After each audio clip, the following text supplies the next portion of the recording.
കുട്ടികൾക്ക് ചില ചെറിയ കാര്യങ്ങൾ വരെ അവർക്കത് ബുദ്ധിമുട്ടുണ്ടാകും.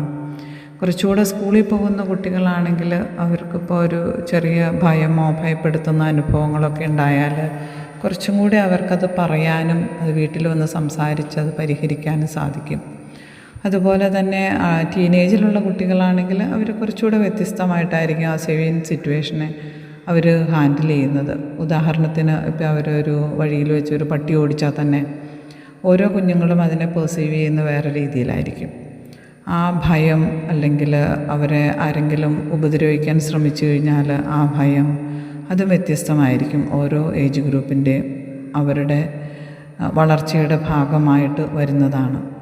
അപ്പോൾ ഇവിടെ എന്താ ചെയ്യേണ്ടതെന്ന് വെച്ച് കഴിഞ്ഞാൽ മാതാപിതാക്കൾ വളരെ കരുതലുള്ളവരായിരിക്കുക എന്നതാണ് ഇതിൻ്റെ പ്രധാനമായിട്ട് നമുക്ക് ചെയ്യാനുള്ളത്.